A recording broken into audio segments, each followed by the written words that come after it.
Welcome to the Lemonade Stand podcast. I am your host, LilTime. I'm here with my boy, Darby Voeks. Honored to be here. Thanks for having me. Yeah, tell them a little bit about yourself, you know what I'm saying? Let the people know who is Darby and what you stand for, you know, and we can get deeper into the conversations. Darby Voeks is a kid that grew up on the south side of Minneapolis and now serves here in Richfield and South Minneapolis. Nice. Trying to empower teens to be what we all needed when we were younger. Nice. So what got you into what got you here though? Like, what was the story behind that?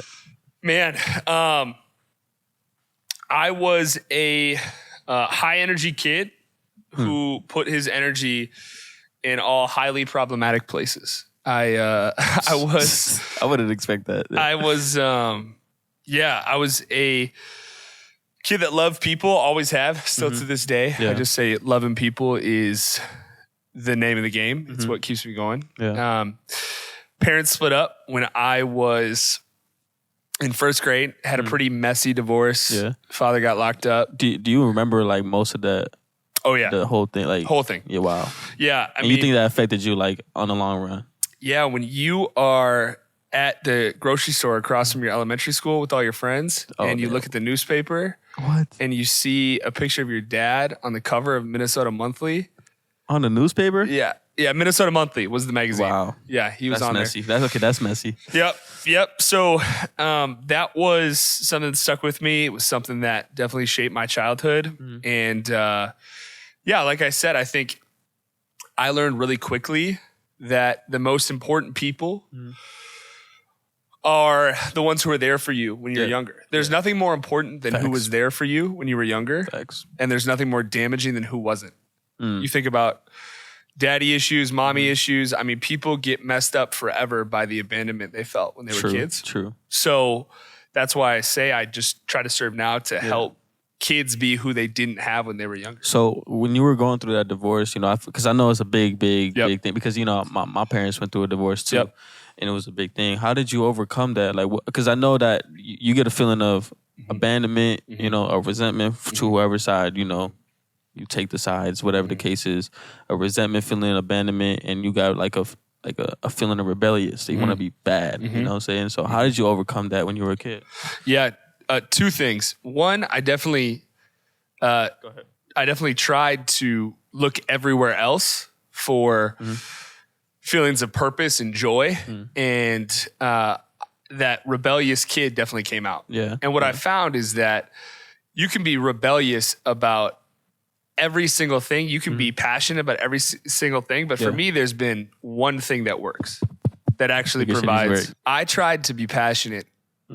And nothing else stuck about everything. And nothing else worked other than serving other people. I mean, you look at the neuroscience out of Harvard and they talk about how there is higher levels of dopamine after instances of public service where people continue to feel fulfilled and euphoric almost. They're on an emotional high like they would from doing drugs or drinking.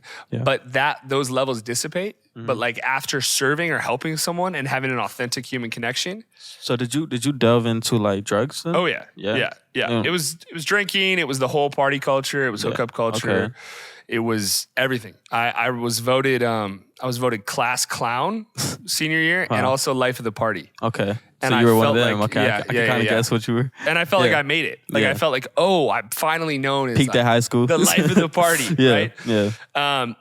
And they call it a hangover for a reason. I mean, like that there's a physical hangover and there's also an emotional one where you're left asking like. I like the fact that we're talking about this because there's a lot of people, especially like even that watch this, that kind of are in this phase. And you know, I could also say like it kind of feels kind of like empty at the end of it all. Like it's just like you know what I'm saying? Yeah, I think unfortunately though, people have to get to a point where they realize that. Yeah. Like if it's kind of like climbing a tree. When you would climb a tree when you were a little kid and you get up to the first branch, what's the next thing you think? The next one. Right? Yeah. The next one. Yeah. But you think about that tree and as you get higher and higher and higher, eventually what's going to happen? There's no more branches. It's going to snap. Yeah, right? Snap. There's no more branches. You get up, there's nowhere else to go. Yeah. And you get to the very tip top of a pine tree, it's not going to be able to hold your weight. Facts. Partying, that lifestyle is the same thing. Yeah. Feels good for a while. Then it like starts to get a little more dangerous, a little higher risk, little more, until God forbid something snaps. Yeah. which is what happened to me. I mean, like, can you speak on that? Or what was that snap for you? Yeah, it was I went to the University of Wisconsin. Okay. And they tried to scout me over there. Yeah, I bet they did. Try to get LilTime over there. Yeah, man. And it is the #1 party school in the country. Oh. Right? So that definitely sucked me in. And I was on a one-way train, I think, to some pretty dangerous behavior. And I had great friends and great people that were around me, but I needed to make a decision to get myself off that train. Okay. So the guy that I was named after, his name was Phil McDonald, but he went by Darby. And he was passing away. And he was like a youth ministry nonprofit legend. I mean, just like this dude had a charisma that was already in the door and sat down while he was still in the hallway. Like, I mean, he just, it went before him. Yeah. He had this reputation, and he was on the verge of passing away. Oh, wow.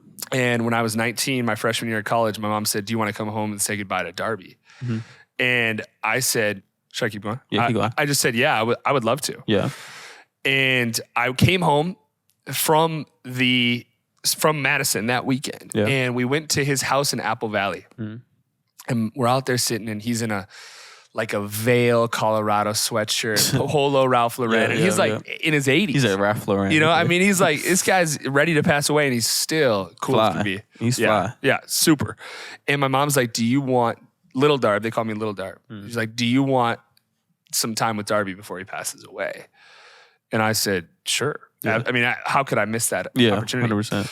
So I sat down with him, and I just asked him, what do you know now that you wish you knew when you were 19 years old? And he looked at me real cool, like sat in the back, you know, like leaned back. Glasses on? In the bed. I no, he didn't have glasses. Like didn't have glasses. But he had like white hair, like slicked back. I mean, he was still super cool. Yeah.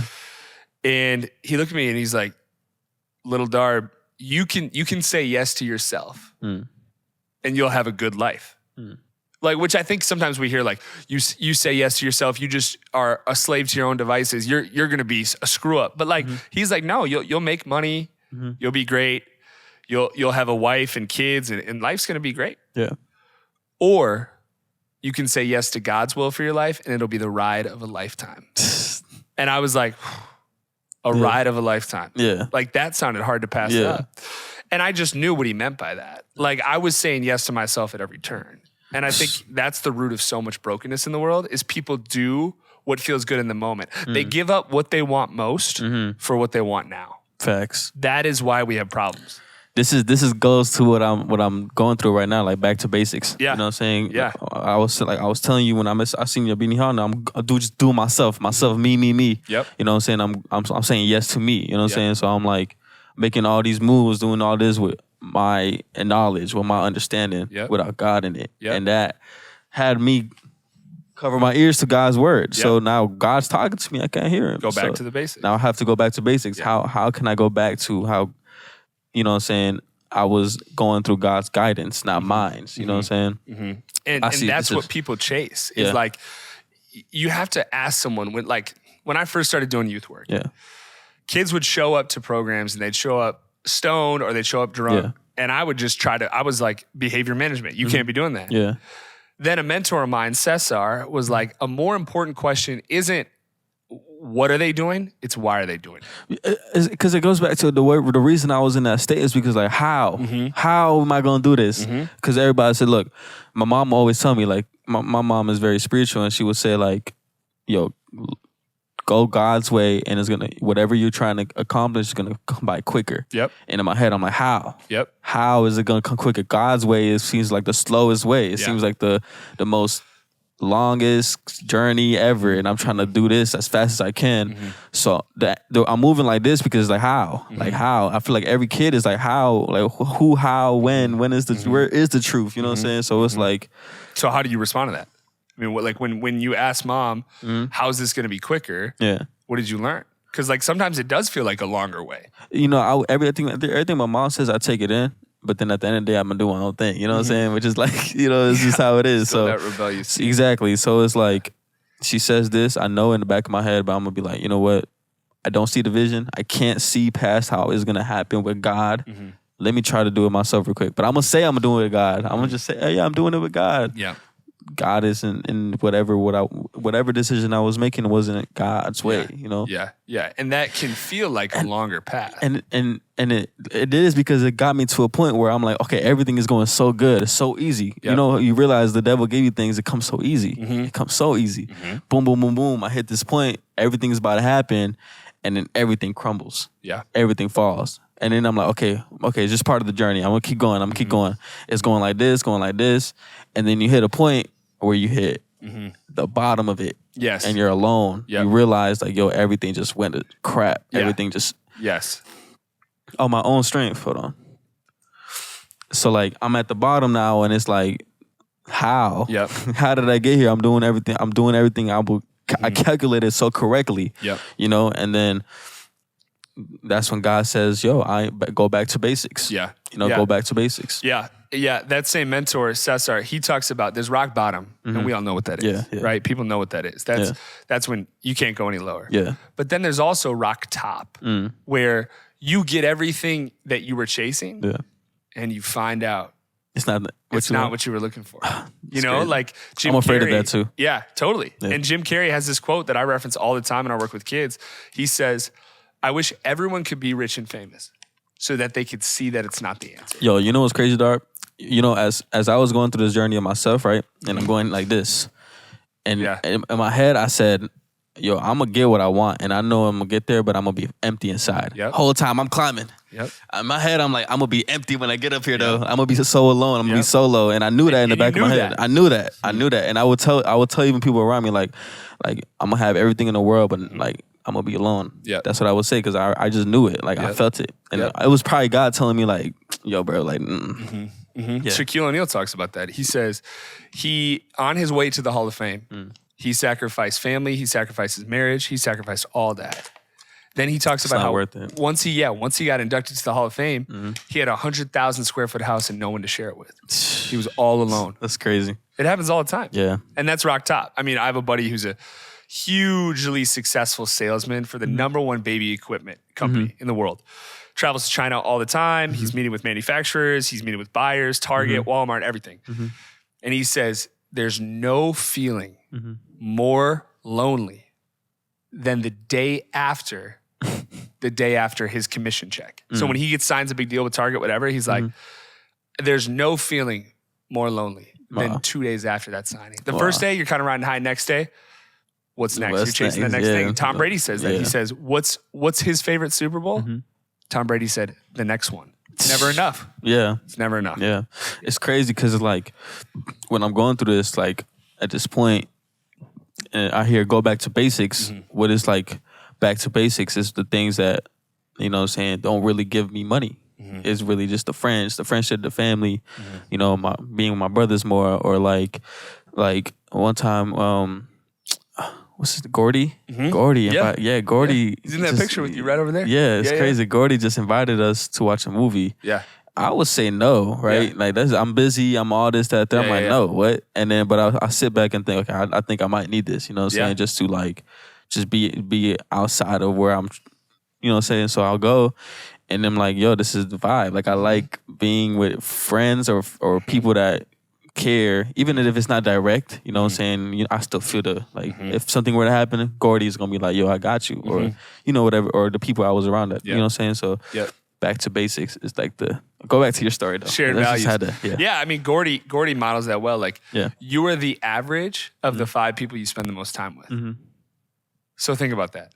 You are the average of the 5 people you spend. You are the average of the 5 people you spend the most time with. So what your soul probably needed in that moment was to be around good friends who also valued the right things.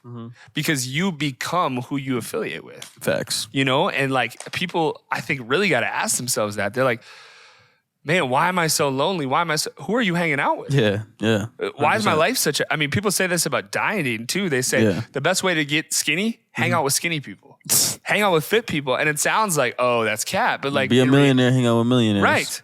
Yeah. That's the way to do it. And it's true, if you though, want to eat healthy, hang out with people who do that. That's true. Yeah. That's true. So that's what our souls crave. And I knew I needed that. So I was on this one-way trip to I think a lot of disaster. And it would have been a lot of fun. I mean, I've been in those settings. I've been in those nightclubs. I've been in like, okay, that was a blast. Guys, Darby would have been hanging off a truck with his shirt off, going like this. Darby was. I mean, that happened. Those stories are out there. That sounds like a Darby type beat. Yeah, a little bit. Yeah, the frat boy. I mean, that was it. Like, and I met some of the best people ever. Were you the type to be like, have a frat house, right? And then let's say somebody want to come in like, yo, we don't know you. You were not invited. I'm just thinking about with a shirt off, who might listen with a short off and the little shorts. I mean, that was the jorts. Those country, no. I was in a fraternity, and the people that I was with are some of the most. I mean, I had some of the most fun times I've ever had, but I couldn't keep doing that forever. Yeah, I remember, there's got to be more than that. I remember the first couple of times I went to parties. It was like I was walking U of M. Yeah, it's like a whole bunch of frat houses, and it's like I was just there to model this clothes from a company called Folk. Okay. Yeah, and then we went in there. I'm like 16, 17, right? I look young, but it's like I have my hair out, feeling like a guy. You were 16 at the time? Yeah, I'm going up there, and they stopped me like, we don't know you. I'm like, oh my God. Classic. What? Yeah. What? Like, no, we don't know you. You can't come in here. It's a guy with a shirt off. I'm like, bro, what? Like, but it's like, whatever. Yeah. But I do think who you surround yourself with really matters. And that is ultimately what got me off that path. I had a mentor. His name was Chris Hendrick. Shout out Chris Hendrick. Shout out Chris. And he pulled me aside and was just like, hey, when are you going to start taking your impact on the world seriously? And I'm like, and then he offered me a position, but I knew I wasn't ready. Putting it in that perspective is crazy. Yeah. Yeah. That's crazy. When are you going to start taking the opportunity you have to impact the world seriously? What? And I was like, okay. I was at the bottom of QQ Express in Madison. And he offered me a job and I was nowhere near ready, but I knew I wanted to be ready. Yeah. I'm like, I would love to do that. I knew I would like to get ready for that. Was the question in your head, how? Yeah, I mean, how am I going to do this? How am I going to stop drinking? So I worked at a summer camp that summer, and I was sitting on the dock up at Rice Lake in Minnesota, and I was like, man, something's got to change. Facts. And I sent a text to some friends, and I just said, hey, this next year, I'm going to try to give it up. I'm going to try to be clean, sober the whole year. I'm going to need your help. Some friends really, really pushed back. But the friends that I was in the fraternity with, who are still some of my best friends to this day, they were the ones who were the most encouraging and supportive. Wow. They're like, Darb, if anyone can be the life of the party and be sober, it's you. And I'm like, that's what I needed. Yeah. There's people who believed in me. Yeah. What was interesting though is the people who believed in me are the ones who I thought would look down on me. Wow. And they supported. Wow. That's crazy. So that's now like what we try to do with kids. Yeah. When instances of trauma or hardship, for me, it was my parents' divorce and partying, right? When instances like that happen, it's like a broken bone. And when a broken bone happens, if it is surrounded by healthy support, it grows back stronger. If it doesn't have a cast and it doesn't have that support system around it, it could grow back deformed. It could grow back completely unable to use that part of your body. Facts. Right? Like if you snap your femur in half, you can't just wing it and say, oh, I'm going to let my femur heal. Yeah. You need to support that thing with a cast, pins, rods, like surgery, all that. Right. Yeah.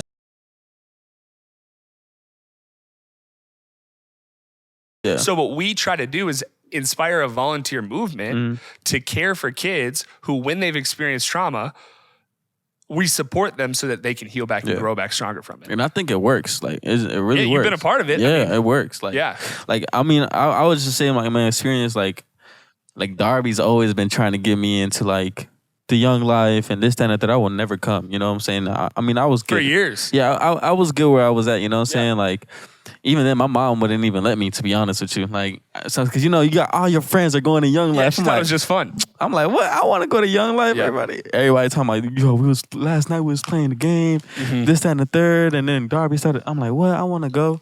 You know what I'm saying? And then I got old enough, like, where my mom would let me ride my bike, and I would ride my bike over here. I've been here like once. I think it was once. Like, it was cool. You know what I'm saying? It was fun. I didn't stay long enough because I had to go home. My mom put a time, so I couldn't stay for the lecture. I was just having fun with the guys. Oh, so you didn't get to hear the talk? No, I Which didn't. is the whole point of the night. I know. That's what I was, you know what I'm saying? But we had food, this, that, and the third. So then senior year comes around, but the guys like, well, we got to go to this camp. We got to this camp. It's fun. I'm like, okay, we'll see. I'll think about it. But then everybody's going. I'm like, okay, you know what? It's our last summer. It's high schoolers. You know, might as well see what this camp talking about. I had a show the night before. You know what I'm saying? Okay, I didn't know that. Yeah, I had a show the night before. I'm on this peak. Everything is going crazy. And then I stay up the whole night. And then I go, shop around for my stuff. I came so underprepared. It's my first time underprepared. I didn't have nothing. You know what I'm saying? But I still survived. I still made it out. So then we go, and even the bus ride there, it was just full of just love and people. Yeah. Because I don't know, like, it's just, you take away the phone, you got no choice but to look around you and see, like, you know what I'm saying? I met some cool people. Like, even to this day, I talk to them. I never met them before, and they still hit me up. We still hang out. You know what I'm saying? So boom, we go to the summer camp, no phones, and then, like, bro, that was like the best 2 days. What was it? 5 days. 5 days. Yeah. Man, it was like at the same time, at the end, you want to go home. Yeah. You want to go home, but at the same time, it's like, come on, like, we could go a little longer. Like, just give me my phone for a little bit. That's get us some new clothes. Let us, and then come on, round 2. Come on. You know what I'm saying? So let's go wash the clothes and then let's run it. But then I sit there and, like, I felt like in a sense, the most artistic. There's no distraction. It's really nature and people and love. And it's like, I feel like the one thing they said is this is what God's supposed to, like, this is what God made life for. Like, this is what it's supposed to be. I was wondering if you remembered that. Yeah, I remember that. I'm like, yo, this is crazy, because this is really how it is. There's real no hate or no, like, animosity in there. And if there was any issue, it'll be resolved within the next couple hours or day. Like, Talk it out. Exactly. And it'll be like, you know what I'm saying? Like, I don't know. It was just super dope. Yeah. It was just super dope. Yeah, and there was a guy, I remember, that was the first time I had heard that quote in that way too. Yeah. It was the last day of camp. Yeah. And everyone who said, like, they had their lives changed, wanted to go home with a new perspective on faith, new relationship with the Lord, they could go on this walk. And we went on this walk, and people always talk about, like, when you go back to the real world. Like, when you go back to the real world, but he's like, no, that is not, what you're going back to is not the real world. That's not how you were supposed to live. Yeah. Where people are just using each other to try to get ahead. Yeah. Where, like, it's hookup call, it's whatever. Yeah. Like, that is not how we were designed to live. You were designed to love one another. Facts. And, like, that's what's happening here. Yo, and that's crazy. Like you say, like, when you go over here, people are using each other to get ahead, right? Over here, it was everybody works together to get to a goal or to a point. Right. You know what I'm saying? Like, any activity we did or any, you know what I'm saying? It was that. And it's like, I don't know, man. Like, even when y'all did the rock and you throw it into the water, like, you know what I'm saying? Like, I remember it all, man. My favorite part was really, like, the sunsets, you know what I'm saying? In the lake. It was a huge lake. And I would sit and there would be nobody around. I don't know what they'll be doing something completely different. I'll sit right there and look at the sunset. I'm like, bro, like, this is life. Like, right here. This is what I want to strive in life to get to a point where I could just sit and look at the sunset at my house back there and the lake and just thank God. Yep. That's all all. That's about who you are, where you're at. Yeah, that isn't like, I'm just thanking God the whole time. I'm looking at the sunset like, thank you, God. Like, when have I ever done that? Like, you know what I'm saying? Like, when have you ever sat there and be like, thank you, God, for the sunset? It looks so beautiful. Or like the water just so perfect. You know what I'm saying? And it was just, I don't know, man. Yeah. If anybody, like you just do it. You know what I'm saying? Just do it. Like, that's good. We're going to clip that and show that you clip that. Like, that you can put that in the ad or whatever. No, but it's genuine though. Like, it's real genuine. Like, this is something I will like, I even think about it like, dude, I need to go to one of these again. Like, I need to just get my mind out of it. You need to be a leader at one of them. Is what you need to do. But it's real. Like, even then, like, even like being with my cabin and just talking with them in a deeper level, I will never think to talk to like somebody like Ryan on a deeper level, or somebody or somebody like whoever was it, like, who was it with there? Chris, any of them, like even there's new people I never met before. Max, he was super dope. He was super dope. Yeah. Shout out Max. Man, it was dope, but I would never think to talk to them at any type of level or even have a conversation. You know what I'm saying? So it was super dope. Yeah, and I've been on the planning side of that, like up working at the property, at the camp, and also bringing kids. Yeah. And so I have brought students and also planned, and I know that, like, what separates that place from what we're used to is that at that property, the number one priority is, how do we love kids enough where our first answer to their question is yes. Then we figure out how. Yeah. Someone might say, I need an extra pillow. I need a fan. Yo, can we get ice cream tonight? It's like 11 at night. Our goal is always, okay, how do we say yes? Then let's figure out the how. Like, the answer is yes. Yeah. Now let's figure out the how. that is what our world is missing is like, and regardless of how people feel about it, the teachings of Jesus or God or whatever religion you practice, none, whatever. I think the reality that we all can agree on is that there's one thing that if everyone did it, it would change the world as we know it. Yeah. And that's loving your neighbor. If everyone actually That's the loved their commandment neighbor. God told us. And that was his thing. Yeah. That was the thing that Jesus said. That's why it was so like, it's like euphoria, bro. Like, it's like you're not on earth. Like, this is what the Garden of Eve was. Like, this is it right here. Yeah. You know what I'm saying? It was just, everybody was loving, everybody was, and the fact that you can meet new people and they're so open to just being, you know what I'm saying? Because, you got social media and you got followers and status. I come up to you and like, bro, who are you? Like, right there, there's none of that. Clout, yep. Yeah, right there, LilTime is so accessible to talk to. You would never, like, just kids that came up to me like, oh, like talking about my music or just me, and they will never come out to me in a regular day. Wicked. Like, it was like, I like feeling like normal sometimes. Like that. That's just super dope. Like, Yeah, totally. I still think about it to this day. You know what I'm saying? But okay, go back to the rest of your story. Yeah, I mean that kind of summed it up. And then I started on this journey of, okay, what does it look like to get back to the next generation? Like what do we want our world to look like? Because I was around a bunch of, I had seen really hurting adults. Yeah. Like my father, I really believe after 20 years of hating that man, 4 or 5 years ago, I just forgave him, right? So I saw that he was hurt and had hurt people because he had been hurt, right? Hurt people, right? We've heard it before. Yeah.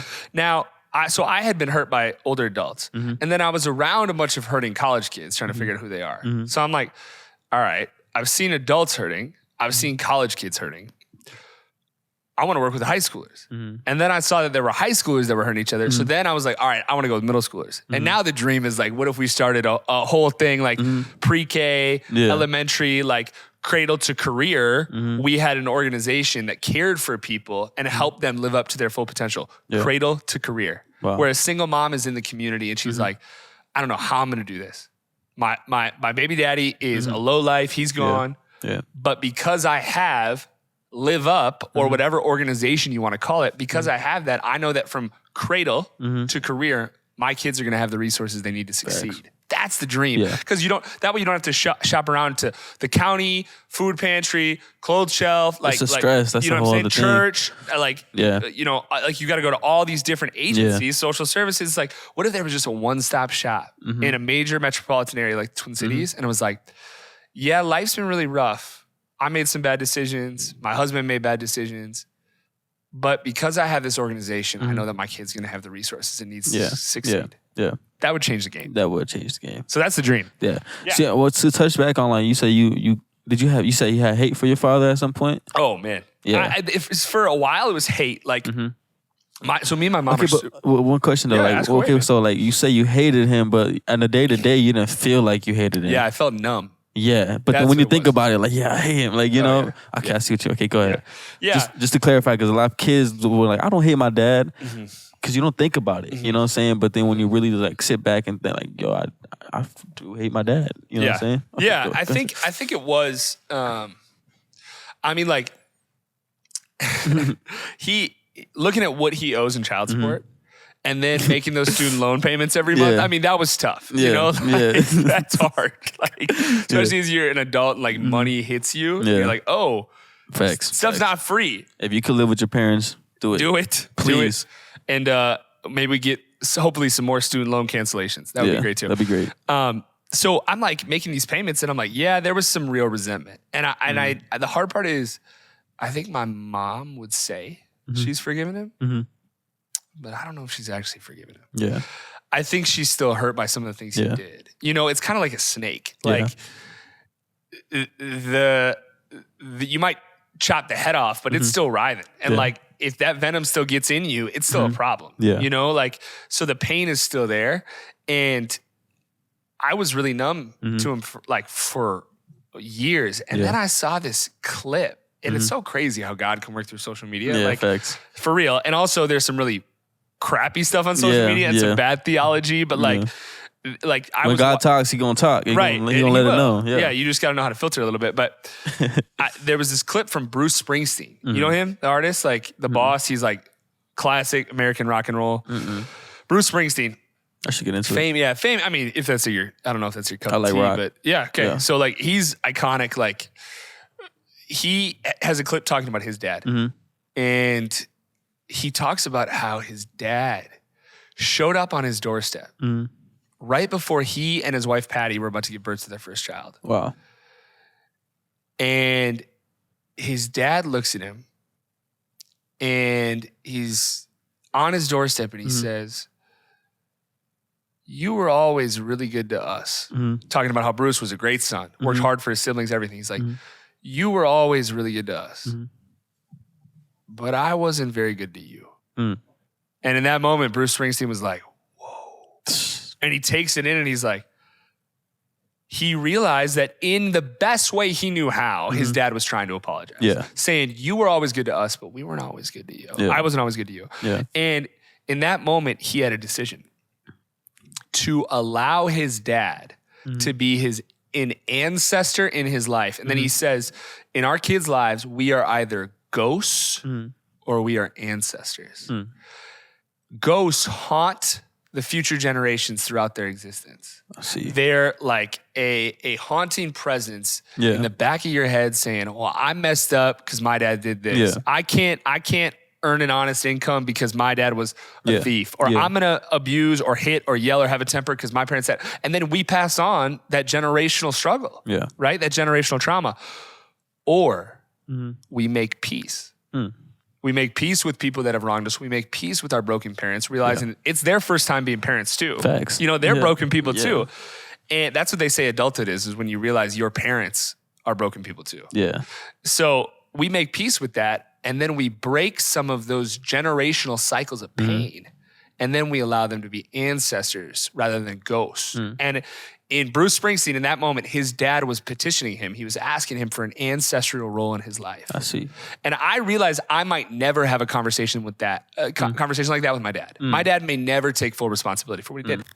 Go ahead, my bad. He might never take full responsibility for what he did, and he still hasn't. Like, he still has not owned up to stuff. Yeah. But what I had to decide is like, I don't want to wait for you to acknowledge the wrong that you did. I'm going to forgive you now. Yeah. And I think that's what forgiveness is. Is like, we forgive someone and we make peace with their behavior, even if they haven't made peace with it themselves. Yeah. Because we no longer want to be haunted by it. Forgiveness is a lot of times for you. Yeah. It's not always for the other person. Yeah. So I was saying, all right, I am choosing to see you with the eyes of Jesus and forgive you, even if you haven't forgiven or acknowledged what you did to yourself. That's crazy. But I had to do it. Yeah. Because otherwise I was like legitimately worried. Like, I would see myself turning into him at times. Yeah. I would see my temper. I would see some impulsive behavior. And I'm like, man, I got to make peace with this or I will continue. Because it's I mean, you can also look at it in a spiritual sense, but I'm going to say it like this though. It's like, you know, something happened, like a divorce, something traumatic, or something with your father or mother, right? And I see it as a door opening in the spiritual world. Door opens, right? And you live on, and this door is open. You know what I'm saying? So then, let's say one day, like, God has a blessing for you. Or you're trying to advance to the next thing, and that door is not open. But then you got this door open that you got to shut first, so you can get through this door. You know what I'm saying? So I had to do that. You know, I had to sit back and like. I didn't feel like I did, like I had feelings towards my dad. You know, I didn't feel like I disliked him or hated him or, you know, didn't have that forgiveness. What's it called? But like, he passed away a year and a half ago. What, a year ago? 2 years ago? 2 years ago. 2 years ago. Right. So at the moment, that was your pops. Yeah, it was my dad. I didn't know that. Yeah. I'm sorry. So yeah, it's okay. What's it called? So it's like at the moment, I didn't feel no ways. You know, like you know what I'm saying. Like I shed like a tear, and I said, all right, it's cool. Boom, we're gonna keep going right over the cases, right? And then my mom called us all over. It was recent too. My mom called us all over to her house. She said, God telling me to, you know, come in. Boom, boom. We all gonna sit. And she kind of talks to me, and she says like, you have something that's stopping you, and you said the behaviors of your dad, like this, that, and the third, it's because like she's like, I see a lot of your dad in you. You know what I'm saying? And it can go the bad way or it can go the good way, because my dad was also very smart. Also very, like, he's very creative. He was like a genius at whatever he did. Yeah. You know what I'm saying? Yeah, same with my dad. Yeah. Charismatic, everything. Yeah. Like, he's just like, she said he was the smartest man. Like, you have something that you have about your dad is he's very smart. But then your dad had that bad side where it was like the rebellious, the this, that, and the third, all the bad stuff that, you know what I'm saying? Like, let's say, an example, let's say, the one thing my mom was very afraid of is me getting a whole bunch of money and then blowing it on stupid stuff. Yeah. My dad was very smart with the architecture, and like he would design houses and stuff. Okay. Yeah. So he would get big checks because he would work with millionaires, right? And he would blow the money on nothing. On girls, cars, drugs, club life, this, that, and the third. He just lost himself. He just lost in himself. You know what I'm saying? And even the little characteristics, like, you know, like how we love somebody or how we treat somebody, this, that, and the third, very egotistical, very centered, all this, that, and third. But at the extent, he's still a very smart, genius, creative man. But then you got that side, and my mom will see it in me. A lot of the times, you know, like I got the creative stuff. Oh, that's spot on. Yeah, you totally do. Yeah. So it's like I had to sit back, and my mom said, "You got to forgive your dad." I said, "What? I already forgave my dad." Yeah, you know what I'm saying? Which is probably what I would have said. Yeah, like, well, I already forgave my dad. Like, I don't really feel like I have anything in my heart against my dad. Yep. And she's like, "Nah, you have to forgive your dad." Yeah. I'm like, no. First she said, "There's something in your heart that you gotta something to forgive." And I said, in my head, I'm like, I ain't got nothing to, like, what? I'm really like, in my heart, I feel like I have nobody. And then the second thought was my dad. Just came in my head, my dad. I'm like, what? My dad. And then she said, "It's your dad." I'm like, what? What? I'm like, nah, no way. So then I kind of had to sit there, and then we had a prayer time. You know what I'm saying? Like, so she said, "Okay, now it's time to pray." I said what I said. We read the Bible and stuff. Hold on. And then the prayer time. And then I'm like, all right, let me try forgiving my dad. Yeah. Let's see what this is about. You know what I'm saying? Let me try to forgive my dad. Yeah. And this is the journey of back to basics, by the way. Okay. When God told me go back to basics, right? Yeah. You know what I'm saying? It's part of that. It was at that same time. It was during this whole thing. Yeah. And then, so I sat there and I said, let me forgive my dad. And then at that moment, I felt God, like boom, boom. And then my mom came over and come to pray with me, and like, you know what I'm saying? Like, it was just like a void that was kind of healed. Yeah. You know what I'm saying? That I didn't know was there. Yep. You know what I'm saying? Like, who knew my dad had that impact in my life? You know what I'm saying? Like, who I didn't know. You know, and it's like, I came back, even to my friends, like, y'all just gotta, like, God is the answer. Like, I'm like, what? God is the answer, y'all. I made a whole team meeting with all my friends. Yeah. Like, we want to go all pursue this, and I could see, because since God healed me from it, I could see it in all my friends, because it's kind of the same thing that's going on. And I'm like, yo, if we just turn to God and we all heal from this, we can all go through that door that is open. But then we got to close this door first. You know what I'm saying? So it's like, and then now it's like, I had to go back to basics so I can heal that. Yeah. And go forward. And that's just it. Yeah. In the same way that hurt people. Yeah. Healed people also heal people. Yeah. Healed people help with that. Like, and apart from a moral code that Jesus instituted of loving your enemies and loving people that have wronged you or praying for those who persecute you, it doesn't make a whole lot of sense to forgive someone who has hurt you. Facts. That's why for years the moral standard was an eye for an eye. Yeah. Then Jesus comes in and says, someone hits you on the cheek, give him your other one too.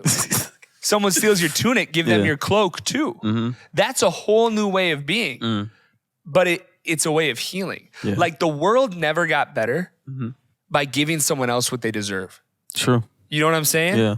What would it, I mean, and like we saw that with MLK. Yeah. He, at some point, nonviolence had to be the option because violence wasn't working. Fact. Like, you persecute us, so we're going to persecute you. Totally understandable to feel that way. But what I love about Martin Luther King is that he modeled a way, and Gandhi, I mean, all these people, Nelson Mandela, all these people modeled a nonviolent approach in the face of horrible, disgusting violence. Yeah. Because they realized that at some point, someone had to choose to love their neighbor when they didn't deserve it. Facts. Otherwise, we continue this spiral. Yeah. And that spiral doesn't go up, it goes down. Wow. That's crazy. You know what I'm saying? Yeah. I mean, that was a big thing too. Like, I mean, I know there's a lot of kids out there that maybe can identify to it. You know what I'm saying? Like, they're gonna sit here and say, "Nah, water break." Yeah, I'm getting some. Thank you. And do we want to turn the computer so it doesn't go to sleep? Is that what turn keeps the happening? computer? Like turn it on, like a setting? Yeah, I don't know how to get that setting. I don't know. It'd be tweaking sometimes. Okay, no worries, it's fine. It's like a small cut. Like it's not a big deal. Yeah. So I mean, I saw that, and that's kind of just now I'm on the way. It's like all the creative stuff started coming back because when I hit that bottom, no creative stuff was coming back. I can't make a single song. I can't this, that, and the third. It was just like it was all taken away from me. Yeah, and it sucked. You know what I'm saying? Yeah. Now I'm kind of getting into it, but it's still kind of you kind of got to refresh your yeah. So something that's been on my mind lately. I want to hear your thoughts on this. Yeah. I'm chronically busy, busier than I should be. Like way too many unread texts on my phone. Yeah. My friends, when they see this, they're gonna laugh. Like some of them know. Like, and tonight after this podcast, my wife and I, it feels so good to say wife. We just got married. Congratulations. We're gonna talk about that in a second. Yeah, Claire. My wife and I are going to take a Sabbath where for 24 hours we are going to turn off the phones. We're going to stop, not try to do anything that's productive, be with the creator, and just be with each other. I have never done that for 24 hours. I mean, I've like done it, a little bit. That might be challenging. 24 hours is for crazy. 24 hours of just like stopping and taking a true Sabbath.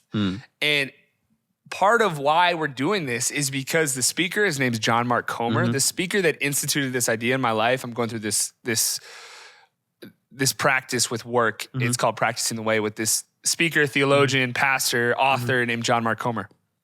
And he says that hurry or hustle is the enemy of love. Like you cannot be loving if you're in a hurry. Yeah. You cannot spend time with the creator if you're in a hurry. Yeah. You cannot be loving to other people if you're in a hurry. And you can't be creative if you're in a hurry.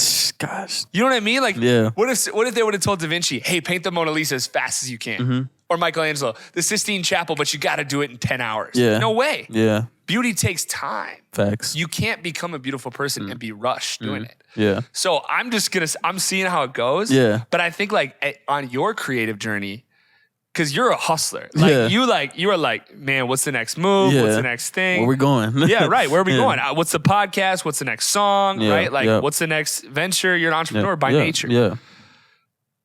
If you can build in time to slow down, I'm going to challenge you to do it because I'm trying to do it too. Yeah. So I want to challenge you to do it. And if you're able to do it, I'm curious how it'll affect our life. I think that is the answer. Yeah. Because my answer is how. My question is how. Yeah. That's why I'm like, wow, hold on. Yeah. You kind of gave the answer. The answer is to slow down. Because even when you said when you're in a hurry, a guy said when you're in a hustle, you can't love your partner, right? Right. And like I've been in this phase too where I can't commit. To nobody. Like I can't, like I have like, you know what I'm saying? Like, obviously there's girls and when they come around, this, that, and the third, whatever the case is. And it's like I look at them like I can't commit to you. Like I'm trying to do this and you expect this. If I stop this to love you, this is now gone or it crumbles. So I would just rather choose what I'm going for. And it hurts though. Like it hurts because it's like you lose somebody good or this, that, and the third. Yeah. And even that sparks a lot of creativity too, because like, oh, let me see what I can write about. Oh, that's a good thing to write about, you know? And it's like, I see that damaging, even in my creative process. I'm trying to hurry. And then I don't have time to create. You know what I'm saying? Like, that's very true. And I like that challenge. You think about it. Yeah. See if you can try it. Yeah, I don't know. And it's like, here's the thing. When I thought of Sabbath, I thought of like, I got to like sit in a room and nap and read and that's it. And that's not what it is. Sabbath is, according to John Mark Comer, Sabbath is about delight. It's about stopping, resting, worshiping, and delight. So doing things that you delight, but not doing things that are productive, right? Like that.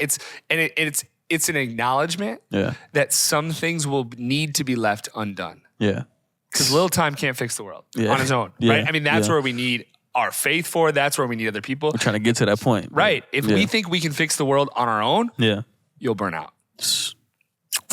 That's the thing. I'm doing everything on my own. I know. Solo. And going. Yeah. So it's stopping and just delighting and saying, okay, I am trusting that I am making space. I trust God enough to make space to leave things undone, to understand that he can handle it. Yeah. That in my weakness, he is made strong. Yeah. Right? Like, if otherwise we try to work God out of a job. Yeah. You know what I'm saying? Yeah. I do that all the time. Yeah. I'm just going to be the best communicator or write the best message or supervise staff so well that like we don't even need God. That's a backwards way to do it. Yeah. Facts. Yeah. That's a good challenge. I'm up for it. I'm up for it. I don't know. I mean, doing it with your wife, I feel like it's such a goal. Like that's an accomplishment. Congratulations, man. That's crazy. Well, that's the thing. Another thing I will say. Yeah. Wedding culture in America is messed up. Why you say that? Like, oh my gosh, it's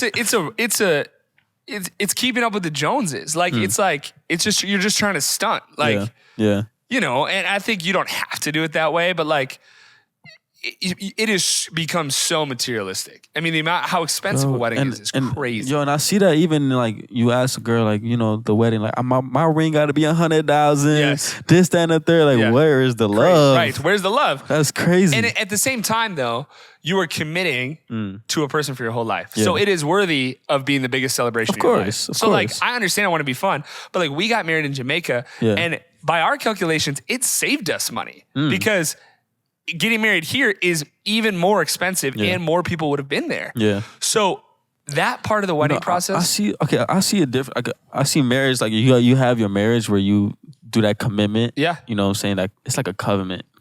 What's the word? Covenant. Yeah. You know, like I feel like I would do that privately with my wife. You know, there's beautiful scenery. Yeah. The beach with a nice sunset, however the case is. However the case is, you know, marry my wife there. Yep. And then a celebration after. And it doesn't have to be nothing crazy. I feel like, why are we blowing 70 grand on a, like, I mean, obviously, like, we could have fun so many other ways, celebrate so many other ways than just blowing a bag. That bag could have went to a property, or that bag could have been an investment, or save that for a kid when we have one, you know? Like, we could have definitely used this money for something else. Yes. And then I feel like, I don't know, from what I've seen the most, it's the woman that desires that more. Yeah. In my opinion, from what I've seen. Yeah. I think I wouldn't say that's always the case. Yeah. And I know myself, I'm like, okay, I want this to be the party of a lifetime. For sure. At the same time, you are declaring in front of friends and family and God. For you, it'll be fans. You're declaring in front of all the people you love. Yeah. Why you love someone. So if you're doing that, it is the best opportunity you have to show people that unconditional love that we believe motivates everything we do. Yeah. Right? Like, so I viewed it, I'm like, okay, this is the party of a lifetime. It's an unbelievable chance to showcase why I believe what I believe to people that I love most. And I wanted my wedding to be tons of fun for everybody else. Because here's what'll happen too. Yeah. As you get older, there's so many weddings. Like everyone's getting married. And it's like, all right, another wedding. Yeah. It's like dope, but it's like, it starts to feel a little mundane and routine, and it shouldn't, because it's a big deal. Yeah, like talk so you about saying like every wedding kind of feels the same? Well, no. Okay, but I think you're gonna get me in trouble. Yeah. At a certain point, your circuits can only take so much. Like, you know, if you were going to a wedding every single night, it would start to feel like a hassle. Yeah. So eventually you kind of, I feel like, get close to that threshold, or you could.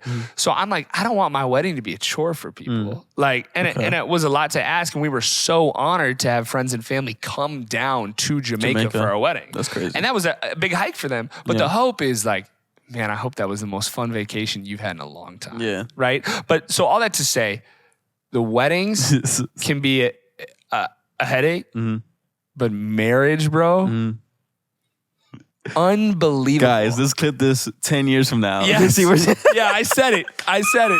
This is like my guarantee that we're never splitting up. You said it, right? Yeah. But no, for real, it is unbelievable. I can't believe it. I sit in my living room, which like Claire Decker, we could do part 2 in my living room. Hey.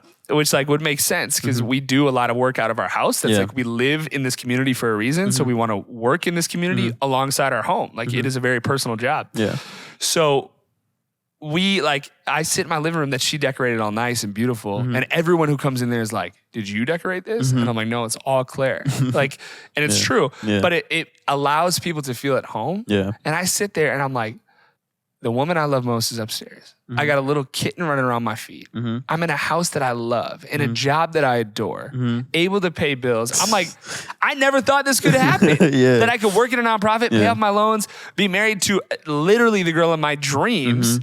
And I sit there in the morning with like a little snow outside, fireplace going, and I'm like, this is crazy. That sounds like life. It is, bro. Oh my gosh. You got your ride or die partner in crime by your side 24/7. Wow. Bro, everything's better. But are you ready for the times where you don't want to be with them? Yeah, so that something in our vows, actually, we talked about. Yeah. Something in the vows was, you are not the one, but you're the one I choose. You know what I'm saying? Because people always say like, oh, you're the one. You're the one. It's like, bro, let's be real. Yeah. You know what I mean? Like, yeah, that's crazy. There's 8 billion people on the planet, right? Like, you're the one? Like, no. Love is a choice. Yeah. You're the one I choose. Yeah. I'm choosing to love you. Like, because love is not a feeling, it's a verb. It's right? Like, there's going to be times where like, ooh, that person just tests you. Like, they are on your nerves, right? But you're not the one. You're the one I choose. And so what we said was, man, I don't have them all memorized, but it was like, I choose you to hold. I choose you. This was the key. I choose you to suffer with. And a mentor of mine said that on his podcast, actually. He said, you should marry someone that you want to suffer with. Isn't that a different way to view love? That's crazy. Yeah. Not like a baddie that you want to just go jump or like get in between the sheets with. Like choose someone you want to suffer with. You know, my mom is so heavy on that. Like, like, because those days will come. She believes like she already to her there's a girl that she already like this boom boom right. So, there's like every other girl is like they just look pretty. You know what I'm saying? Like the girls always get prettier. Yeah. Every show I do, the girl gets prettier. Yes. Every event, every song I drop, everything I do, the girl gets prettier every single time. You know what I'm saying? And it's like. You know what I'm saying? That's where I'm stuck in a position where it's like, oh, which one is like, how do I get to the, you know what I'm saying? But to choose one, like how? But that's the beauty of it though, Josh. Like you create that love. Like I'm no BS. It has literally gotten better. Like every date nights are more fun, conversations are more fun, coming home is more fun. Is it the fact that you like open that up? Yeah. It's like, maybe that's my problem. It's this unconditional trust. Yeah. Like the bedroom is more fun. Like faith life's more fun because you build up this chemistry with someone. You're like, oh my gosh, I know. Like that's crazy. Like, this is my twin right here. This is like she knows everything about me. Yeah, that's crazy. Everything. That's crazy. Yeah. No, the only one in the world that does. And that's special. So then I look at her and I'm like, thinking about having a child with you? Yeah. Like, I hope my kids are more like you. Yeah. I can't wait to go through that with you. Yo, Claire, he loves you, Claire. Well, because she knows everything about me and she still loves me. Yeah. How many people can you say that about? God, maybe your mom. But most people, 99% of people, and I'm real tight with my mom. Like, mama's boy through and through. Shout out to Judy Merkins. I like you said that. Like, how many people will still love you after knowing they know everything. Your darkest thoughts, like. Damn. And if you can create, like, because that requires vulnerability to create that trust. Like, I had to let her in. I had to let her know, like, some of the stuff I've thought about, some of the stuff I've done. Like, and that is a game changer. She still chose to love you. She still chooses to love me. Not just love me, adore me, marry me. And then you for her. Yes. Same thing with her. Okay. Everything she's done. That's crazy. You know, and it actually, there's times where it's hard to love that person. Yeah. But knowing that they choose to love you makes it easier. And like, that's what I say to people too. You look at John 8, the story of the woman caught in adultery, right? This woman is caught in her worst moment. And Ellie Schmitz, one of our staff, tells that story. Talks about this. She says, picture God seeing you. And I want you to do this right now. And everyone listening, I want you to do this. Do this. Picture God seeing you in your worst moment. The worst thing you've ever done. The most disgusting thing, the thing that you don't want anyone to find out about.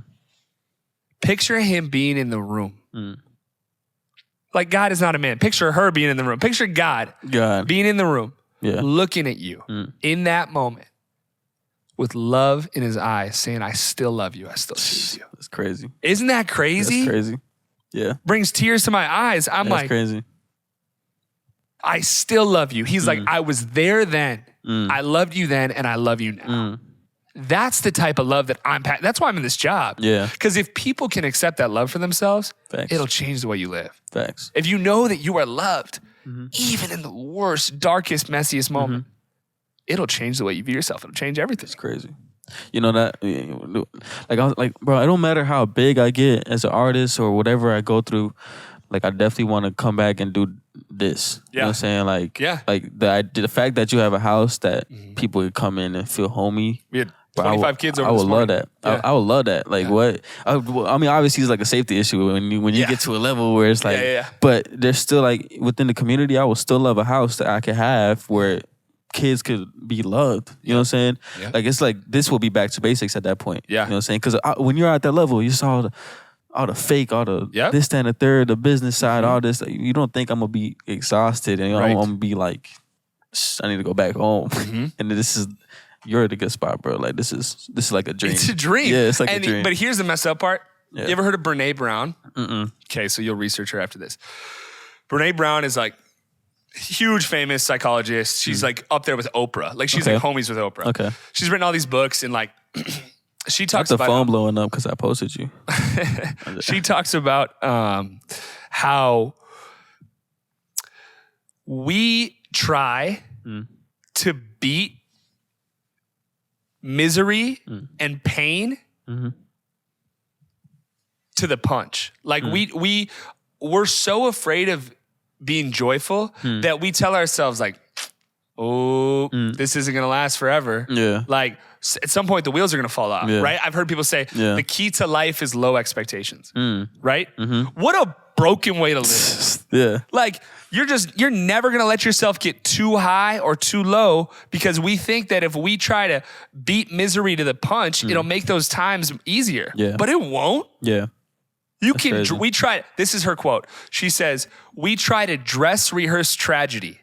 Dress rehearse tragedy. We try to dress rehearse tragedy so that it's less devastating when it comes. We try to dress, so it's like, we try to dress rehearse tragedy. We try to dress rehearse tragedy. That's a tongue twister, by the way. So it's less devastating when it comes. Yeah. So like, and I'm finding myself in that right now. I'm like, life's real sweet right now. What's gonna happen? Yeah, what's gonna happen? What's gonna happen? Right? Like, you gotta. It's like the idea where like, oh, your job's nice, your car good. No. Your job's nice, you got everything paid. This, that, and the third, and your car breaks down. Yes. Yeah. So I'm like, what's gonna be that thing? The transmission got right. Yeah. Right. And so I think that's anxiety. That is like what it is. Is like that thought is rooted in anxiety. Is like, oh, I need to make sure I don't get too high right now. Yeah. Too happy. But you know, I always go back to that one verse. I forgot where it's at. Where it's John like 10:10. Like I've come to give you life to the full. No, not that one. This is a new perspective. Maybe I can. Matthew 6:26. Doesn't your heavenly Father provide for them, and how much more does He love you than these? Something like that. Okay, yeah. Look at the birds. They don't plant or harvest or store food in barns, for your heavenly Father feeds them. And aren't you far more valuable to them than they are? To Him than they are? Can all your worries add a single moment to your life? And why worry about your clothing? Look at all the lilies of the field and how they grow. They don't work or make their clothing. Yet Solomon in all his glory was not dressed as beautifully as they are. And if God cares so wonderfully for wildflowers that are here today and thrown into the fire tomorrow, He will certainly care for you. Why do you have so little faith? Yep. Why do you have so little faith? Yep. It's like that like when it gets to that point, bro, like, why do you have so little faith? Why do you have so little faith that things are going to get bad again? Yeah. Like, and there will be hardship. We know that. But like, you have so little faith. I always see it though, like when life is going good. Yeah. No, when life is going horrible, bad, or let's say you're in a mix of bad stuff, you're doing drugs, alcohol. Yeah. Life is good. You know, like, well, you having fun, boom, boom. Bro, the enemy don't care about you. He got you where he wants you. Yeah. He's not going to be like, oh yeah, let's send an attack on him because no, you're already failing, or you're already like failing. You're already like in a bad spot, you know, spiritually or wherever you journey with God. Hold on. True. So when you're seeking God and when you're closer to God, this and the third, that's when they launch the attack at you. That's when they're like, okay, he's getting too close to God. We gotta shake something. We gotta make sure he falls back down. Yep. That's when they throw something at you. Yep. So that's what I see in life too. That's why even getting close to God scares me sometimes. Yeah.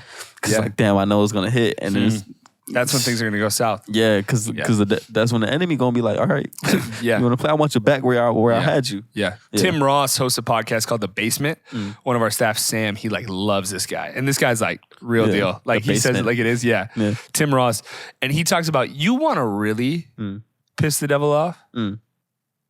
Worship over your dying child. Like.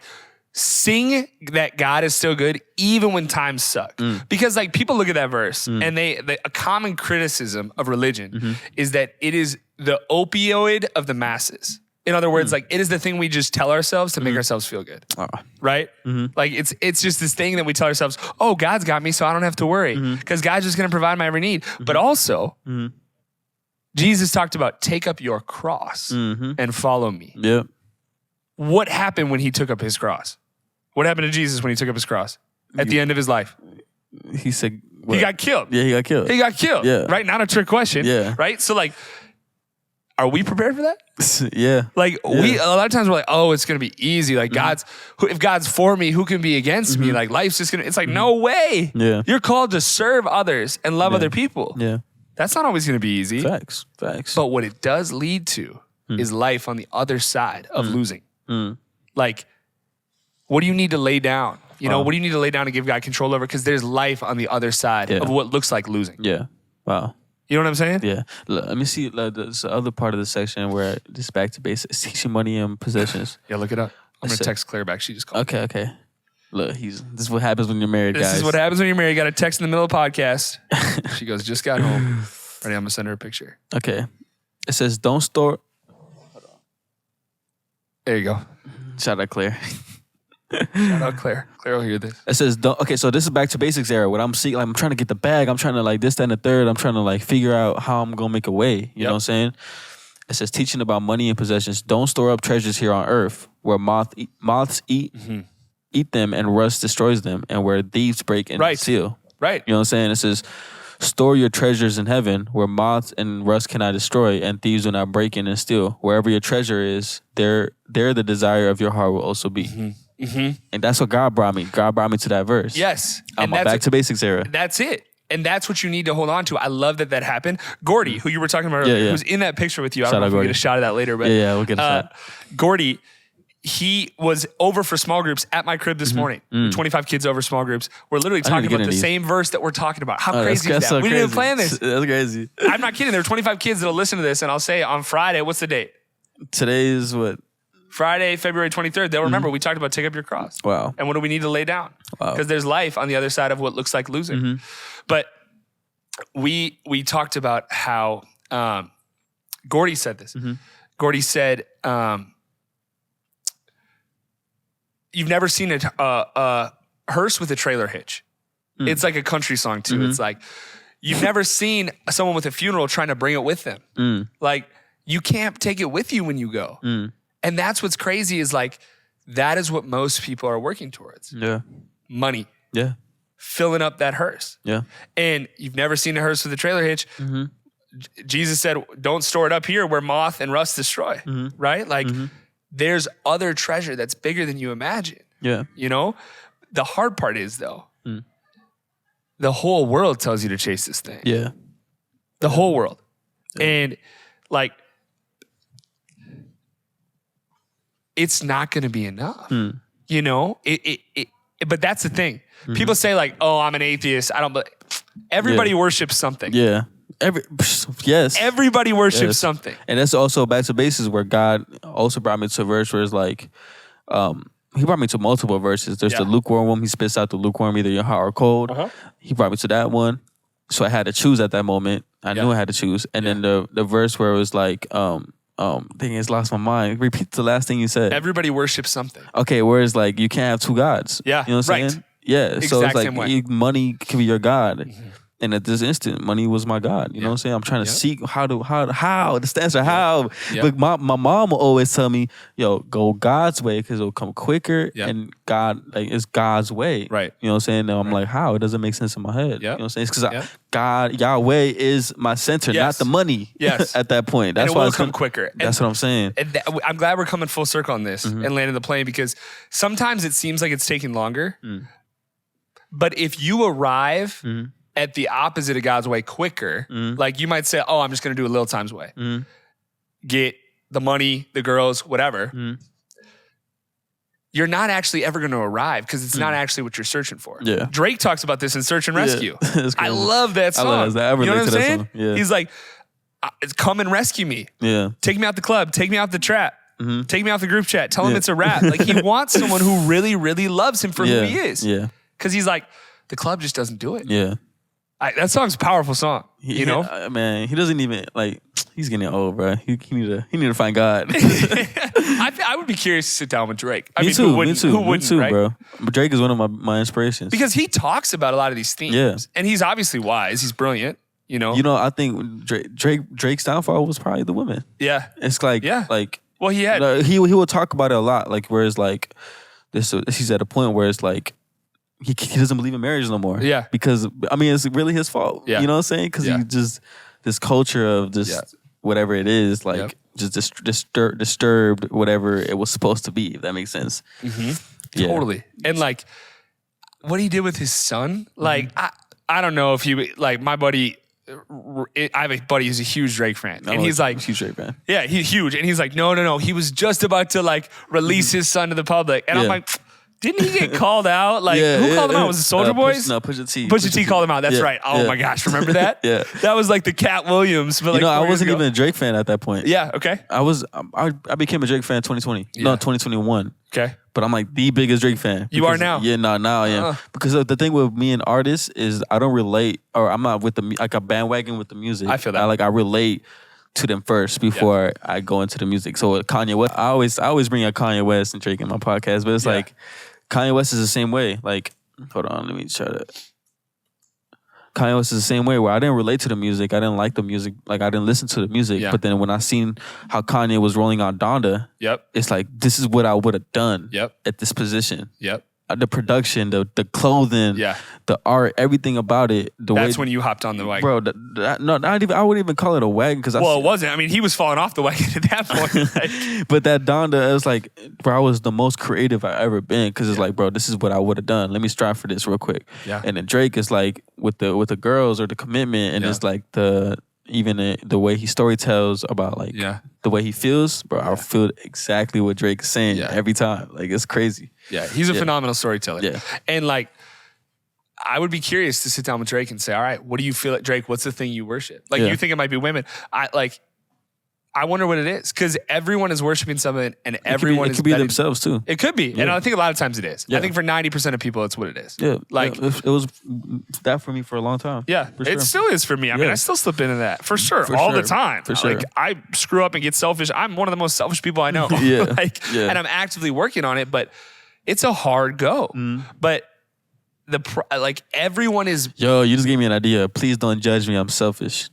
Oh. That's good. I'm putting down the clothes. T-shirt? Yep. Please don't judge me. I'm selfish. And then down the back, you could say, and so are you. Oh! There you go. Darby get 50%. All right. No, look, because you just said I'm selfish every day, but I'm striving to be better. So when you do these selfish things, somebody may look at you like, oh, I don't like this person no more, or this, that, and the third. But please don't judge me, because like, I'm selfish, but I'm working on it. You know what I'm saying? Like, that's why, like, even people choose to love you, seeing your worst. That's the same for friends. Friends will see you at your most selfish, at your most egotistical, and still choose to love you. But there's always gonna be a breaking point. Friends friends come and go. But like I'm saying, like, please don't judge me on selfish. Meaning I'm working on it. It's crazy. And Brian Stevenson, he wrote Just Mercy, that movie with Michael B. Jordan. He's like founder of the Equal Justice Initiative. He's like, what is that, Mike? He's like modern day Martin Luther King. Okay. Like, huge deal. Brian Stevenson. I mean, he's like, that's the simplest way to describe it. He's doing way more. He was a lawyer. He works for people who have been wrongfully incarcerated on death row. Nice. He says this: everyone is more than the worst thing they've ever done. Everyone is more than the worst thing they've done. Everyone is more than the worst thing they've ever done. But sometimes people don't see that. They see the selfish nature of you and oh, LilTime's just selfish. Oh, Darby's just selfish. Yeah. Like, because they see you in a bad moment and then they assign that to your whole character. Yeah, we judge people by their actions, but we judge ourselves by our intentions. Bro, oh my, Darby. You know what your I'm saying? intentions are never that. What'd you say? Your intentions will be never are never that. Right. You know what I'm saying? Your intentions are completely different. Yes. And somebody takes it as Yes. selfish. We Or judge someone takes ourselves by our best intention and we judge someone else by their worst action. All the time. Like, oh, that's who they are. But we give ourselves the grace. Well, it's not what I meant. It's not what I was trying to do. Yeah. But like Brian Stevenson says that because he defends people who are on death row. So his point is everyone is more than the worst thing they've ever done. But some of us aren't afforded that luxury. We talked about it on the podcast earlier. Picture the worst thing you've ever done. Most people don't know you for that. Some people might, but most people don't. That's crazy. But not everyone, like someone on death row, the worst thing they've ever done, they got caught. Yeah. They got caught in the middle of that worst thing they ever done. Yeah. They ever did. And now they're in jail for it. And they're going to go down for it. And his whole thing is have mercy. Yeah. People are more than the worst thing they've ever done. So someone might see you being selfish, but that's not who you are. Yeah. It's not an identity. It's a character attribute. It's like the difference between shame and guilt. Shame is, man, I am a screw up. Yeah. Guilt is, oh, I screwed up. Yeah. You know what I'm saying? They're different. One's an identity statement. The other one's a character statement. But I feel like a lot of people can relate to that because I relate to it. And I'm thinking, Me too. There's a lot of people that can relate to that. Yeah. Please don't judge me. I'm selfish. I'm just stuck in my head. Yeah, Like, I like it. Yeah, that's good. Yep. Sponsored by Darby. He's an artist. Sponsored by LilTime. Nah, I like how this all kind of came full circle. Because the one thing about my podcast is it's never like written or scripted. It's just raw conversation. You That's and why Joe Rogan. Yeah. That's why it's called the Lemonade Stand Yeah. podcast. Is he's trying to pour you some water. Oh, thank you. The idea is like, you know a lemonade stand, right? And you got your partner usually. Yeah.